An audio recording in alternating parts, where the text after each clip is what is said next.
You always assumed death would be dignified, maybe a quiet bed, a gentle farewell, a meaningful last look out the window.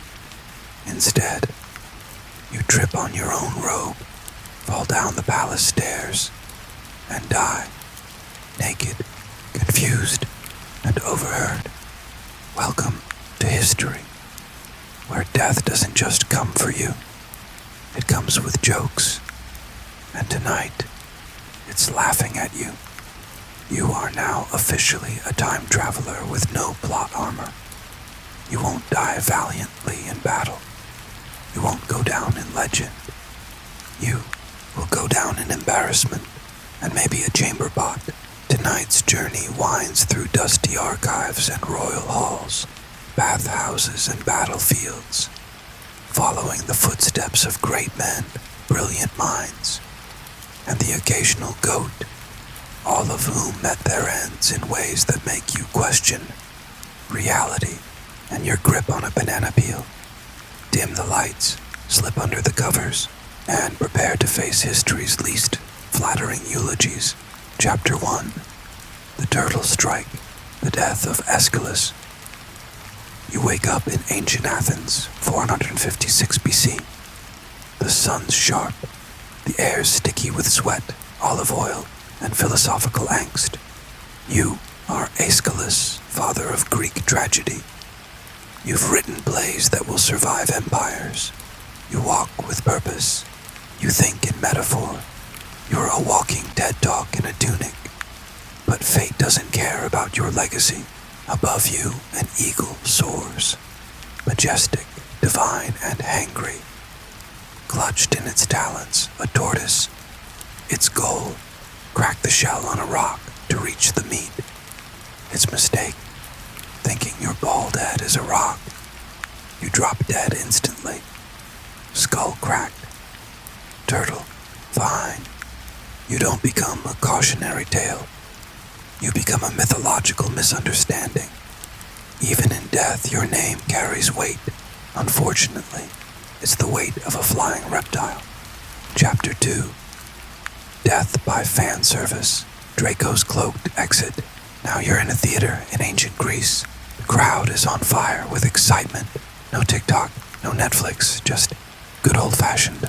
You are Draco. No, not the Slytherin one. The real Draco, the lawgiver of Athens. You've written laws so strict that stealing a cabbage earns you execution. People fear you, respect you, admire your ruthlessness, and now they celebrate you. From the balconies, they throw tunics, cloaks, robes, a Greek version of fan mail. It rains fabric, cheers, glory, and then silence, because you're not moving. You've suffocated under a pile of applause. You die, not from revolt, not from assassination, but from being literally loved to death. Fashion killed the politician. Before, it was cool. Chapter 3. The man who ate himself to death. King Adolf Frederick of Sweden. It's February 12th, 1771. You are King Adolf Frederick of Sweden. Ruler, diplomat, and part-time dessert enthusiast. Your evening feast is, well, legendary. Lobster, caviar, sauerkraut, champagne, and 14 servings of semla, sweet rolls soaked in warm milk. You laugh, you burp, you ask for one more roll, then you slump. The royal stomach, unable to process this Scandinavian sugar storm, revolts. You die. Mid-chew. History records you as the king who ate himself to death. A culinary cautionary tale. Michelin didn't rate that meal, but your intestines did. Chapter 4. The scientific method strikes back. Sir Francis Bacon. You're in England now, 1626. It's freezing, the snow biting through your heavy cloak. You are Sir Francis Bacon. Philosopher, statesman, pioneer of empirical thinking. You have a theory. Cold can preserve meat. Naturally, you grab a chicken, fill it with snow, and stand outside to test your hypothesis. Spoiler, the chicken survives longer than you. You catch pneumonia, your lungs wheeze, your limbs ache. You die for science and a bird. At least your last words weren't. Let's try it with beef. Chapter 5. Death by Etiquette. Tycho Brahe's bursting end. It's 1601. You're in Prague. You are Tycho Brahe, astronomer, nobleman, and owner of a pet elk that once died falling downstairs drunk. But that's another story. Tonight, you're at a royal banquet. Midway through, you need to pee badly, but leaving the table during dinner is impolite. So you wait, and your bladder swells like a dying star. Eventually, it bursts. You die from not peeing, not battle, not plague, not poisoning. Politeness. You were a man of stars, and you went out like a man of manners. Chapter 6. The Inflatable Emperor. Valerian's chained fate. You open your eyes. You're in the 3rd century. You are Emperor Valerian of Rome. Strong, brutal, invincible. Then Persia happens. Captured in battle by Shapur. You are paraded around like a prize goat, then used as a footstool. Literally. He props his royal boot on your back when he mounts his horse.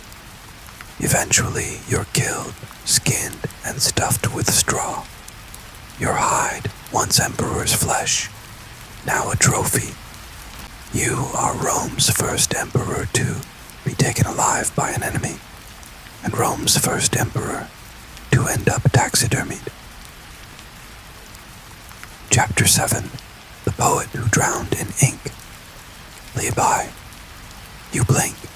It's 8th century Tang Dynasty China. The air is rich with incense, ink, and political gossip.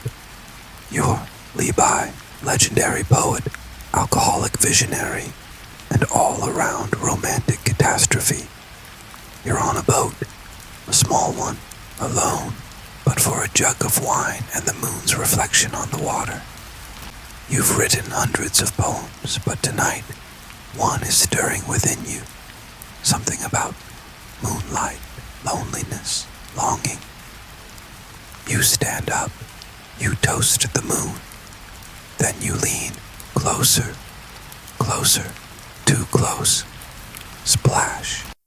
You reach to embrace the moon's shimmering reflection and fall straight into the river. You drown. Libai died embracing poetry. Literally. No one can decide if this is tragic, poetic, or just moist. Chapter 8. The Philosopher Who Laughed to Death. Chrysippus. Now you're in ancient Greece again, 3rd century BCE. You are Chrysippus, stoic philosopher, brilliant thinker, and goat enthusiast. You're watching a donkey eat some figs. Harmless. Slightly weird. Then, on a whim, you joke. Someone give that donkey a cup of wine to wash it down. And then, you lose it. You laugh so hard, you collapse. Your diaphragm gives out. Your heart can't take it. You literally die laughing over a donkey, figs, and your own punchline. The man who defined stoicism, composure, restraint, was murdered by his own sense of humor. Somewhere, the gods giggle. Chapter 9. Death by Math. Zeno of Elea. Speaking of Greeks, let's talk paradoxes. You are Zeno of Elea, inventor of confusing thought experiments, defender of logic, poster child for overthinking it. Your philosophy, motion, is an illusion. You argue that Achilles can never catch a tortoise. Spoiler, he can. Now you've been captured by enemies. They mock you, strip you, tie you down. But you're not done yet. You bite off your own tongue and spit it at your captor's face. The gesture is bold. Unfortunately, also fatal. You choke on your own blood mid-rebellion. The man who believed nothing moves dies because everything did. Chapter 10. Death by Bed, Sigurd the Mighty. You wake up in 9th century Scotland. You're Sigurd the Mighty, Viking Earl of Orkney. Brutal, cunning, untouchable. Today you've defeated your enemy, Mael Breite, in battle.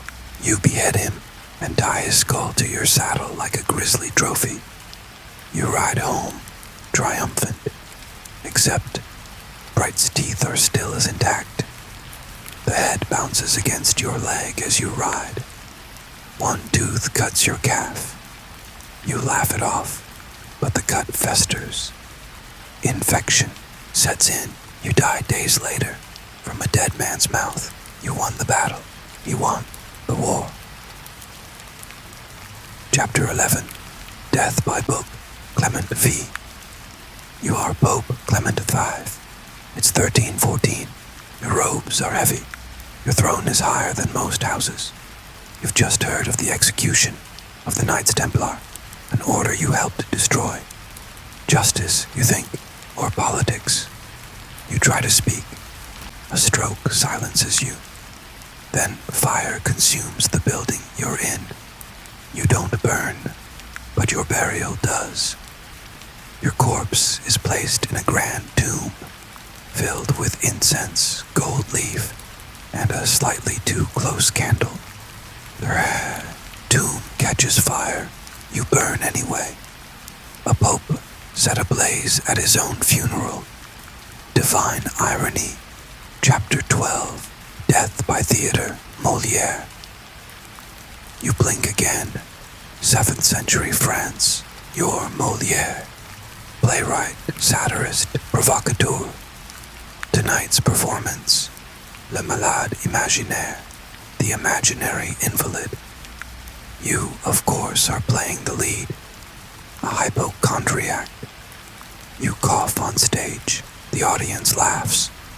You cough again, harder. They laugh more. Then you collapse. They clap. No one realizes it's real until the curtain falls. You die, hours later, from tuberculosis, still wearing your costume.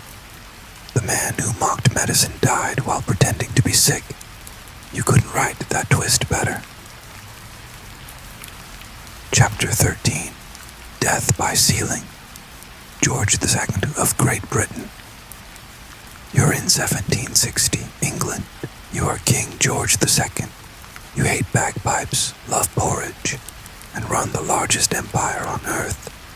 You're also in the bathroom, not the throne room, the other one. You strain too hard. Your heart gives out. You fall to the floor, dead, on the toilet. Your physician describes it delicately. Rupture of the right ventricle. The tabloids, less kind. The monarch who oversaw wars, colonies, and revolutions died in the most relatable way possible. Chapter 14. Death by Self-Esteem. The tailor of King Maharaja. Now you're in India. An unnamed royal tailor stands proudly next to the king, showcasing a new robe. The king compliments him. The tailor beams. He bows. Too deep. He hits his head on a marble pillar. Knocked out. Skull fracture. Dies by morning. Let that sink in. Complimented to death. The ego was high. The ceiling, not so much. Chapter 15. Death by Pet, Escaping Cobra. You're in ancient Egypt. You're a snake charmer. Or you were, until your prized cobra gets moody. One wrong flick, one bad tune. Hiss, bite. Your blood thins. The room spins. And as you fall, you realize you trained the cobra a little too well. Your final thoughts. I really should have stuck with juggling. So far, we've covered kings, poets, scientists, tailors, and snake guys. Not one of them died in glory. No battle cry. No slow fade into legend. Just toil. Just toilet mishaps, fashion accidents, and venomous hugs. Each death, though absurd, holds a strange beauty. A reminder that even history's giants can trip over their own shoelaces. Death isn't always poetic, but it is often ironic, and irony is eternal. Chapter 16. Death by Dancing, the Strasbourg Dance Plague. You wake up in Strasbourg, 1518. The sun is punishing.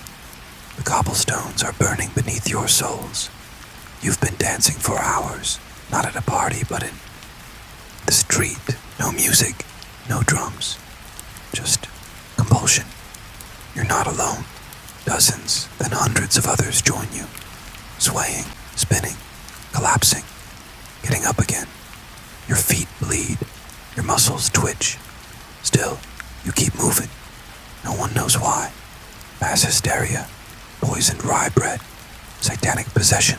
Theories swirl as fast as your aching body. Eventually, your heart can't keep up. You collapse one final time, mid-spin, mid-sweat, mid-century. Death by dancing. Zero applause. Chapter 17. Death by bureaucracy. The French lawyer. You're a lawyer in 1830s France. Proud, eloquent, a master of monologue. Today, you're defending a particularly sticky inheritance case. You rise to speak, fingers splayed dramatically, and deliver your opening argument. My client is innocent, and if I'm wrong, may God strike me down. And he does. Lightning. Window shatters. You drop to the courtroom floor, smoking. Case closed. The judge writes, "Act of God," on the report. No one dares appeal. Chapter 18. Death by eagle. Again. Apparently, ancient Greece didn't learn from Aeschylus. Now you're a shepherd, anonymous, bored, slightly sunburned. You hear the whoosh of wings above. You smile. Eagle, good omen, until it drops a tortoise. Again. Crack. Same mistake. Same weapon. Same stupid ending. Some say the gods play dice. Others say they drop reptiles. Chapter 19. Death by football. The king of Abomey. Now, you're in the kingdom of Dahomey, West Africa. 18th century. Your king, a gotcha. Powerful, feared, and oddly competitive. One afternoon, you watch your soldiers playing a ceremonial match. They kick a skull around instead of a ball. You're amused. You join in. Big mistake. You trip on a rock, crack your head, dead. The skull wins. You're buried with honors. Whispers in the court suggest the skull played better. Chapter 20. Death by slip. James II of Scotland. You wake up in 1460. You are James II of Scotland. Young, paranoid, and absolutely obsessed with gunpowder. Today, you're showing off your brand new cannon, the Lion. You stand too close. The cannon misfires. Metal shrapnel slices through your thigh, severs the artery. You bleed out, surrounded by nobles too stunned to react. Not in battle, not by assassin, by your own fireworks. Scotland mourns, but also quietly blames your enthusiasm for big booms. Chapter 21. Death by laughter.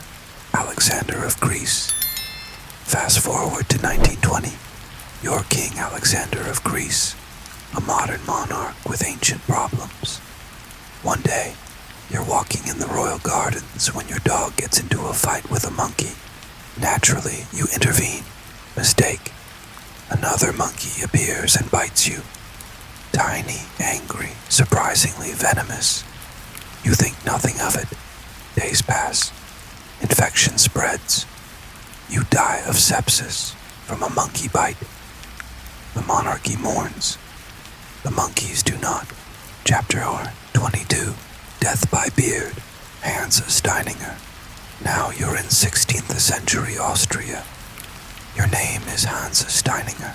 You're the mayor. Also, the proud owner of a 4-foot-long beard. You've built a reputation and a life around that beard. It's your brand, your legend. One day, a fire breaks out. You forget to tie it up. You trip on your own beard, down a staircase. Neck breaks, dead. Your beard survives. They even put it in a museum. You, just the man it once wore. Chapter 23, Death by Goose, the tyrant Phalaris Sicily, 6th century BCE. You are Phalaris, infamous for boiling enemies alive inside a giant bronze bull. Your reign is cruel, long, and fueled by fear, until one day you are overthrown. Your captors decide on poetic justice. They shove you into your own bronze bull, light a fire underneath, and listen as your screams echo like music through its nostrils. Death by your own invention. Tyranny roasts slow. Chapter 24, Death by Elevator, the first casualty. It's 1853. You're Elisha Otis, inventor of the elevator safety brake.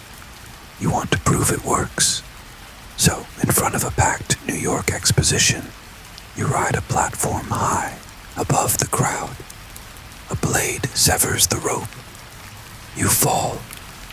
The crowd gasps. The brake holds.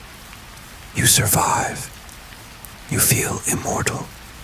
4 years later, you trip on stairs and die. The irony, you never took the elevator. Chapter 25, Death by Autograph, famous fanboy. You're in 1912. You're a fan, a big fan. Your idol, William Booth, founder of the Salvation Army. You wait hours to get his signature. Finally, you spot him. You sprint, cross the street. A carriage rounds the corner. Clatter, smash. Silence. You're hit. Killed instantly. The autograph, still clutched in your hand. You died a martyr of fandom before it was trending. Chapter 26, Death by Celebration. Basil, the emperor who couldn't hold on. You're Basil I, Byzantine emperor, founder of a dynasty, beloved by the church, worshipped by your dogs. Literally, you love hunting. It's your escape.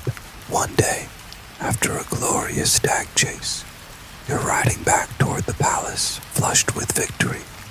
Suddenly, your horse stumbles. You lose grip on the reins. You fall right into your own hunting spear, pierced by your own trophy stick.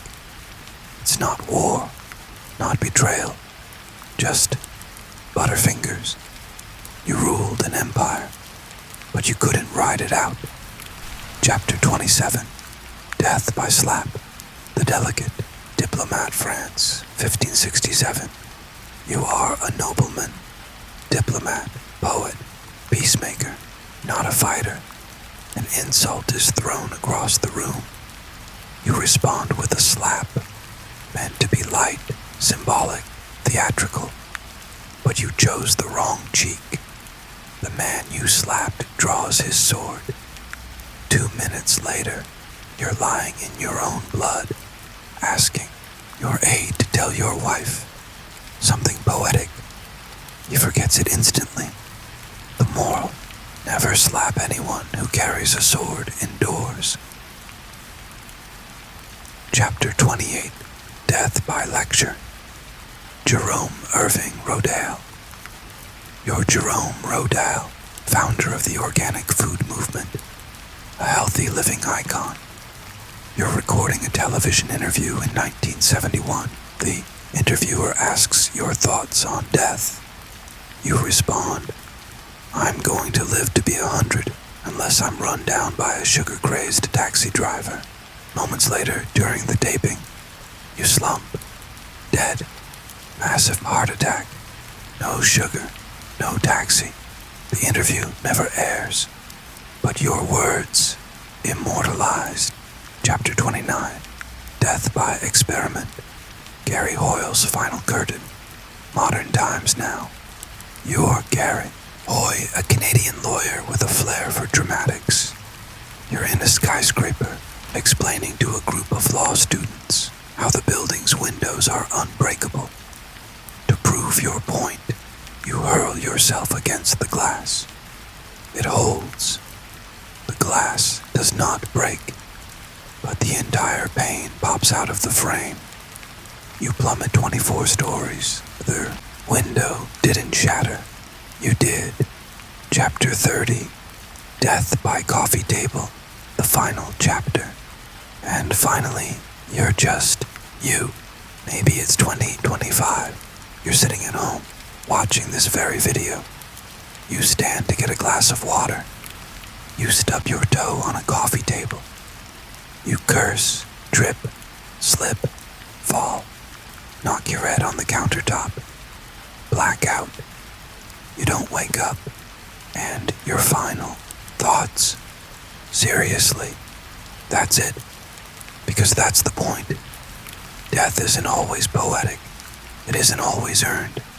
It doesn't wait for the dramatic music or a final monologue. Sometimes it just happens.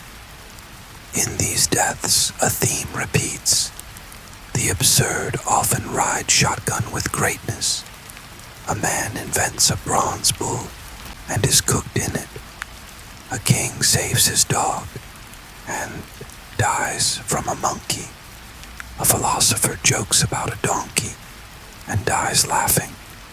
And somewhere in the background, fate watches, quiet, ironic, unforgiving. Tonight, as you drift into sleep, remember, greatness is mortal, and embarrassment eternal. So what have we learned? That death, much like life, doesn't follow the script. You can write empires into existence, chart stars, lead revolutions, invent ideas, or just eat dessert, and still be undone by a turtle, a banana peel, or a joke about a donkey. History doesn't discriminate. It doesn't care if you're royal, revolutionary, or ridiculous. In the end, we're all one dumb moment away from legacy or laughter, and somehow, that's comforting. So, tonight, as you drifted to sleep, remember, greatness is flawed. Heroes fall. And sometimes, the final chapter is funnier than the whole book. May your pillow be soft, your dreams embarrassing, and your legacy less turtle-related. Good night, and may you outlive your own punchline. Fade out. Soft music, slow breathing tone. Subscribe for more boring history you'll never forget.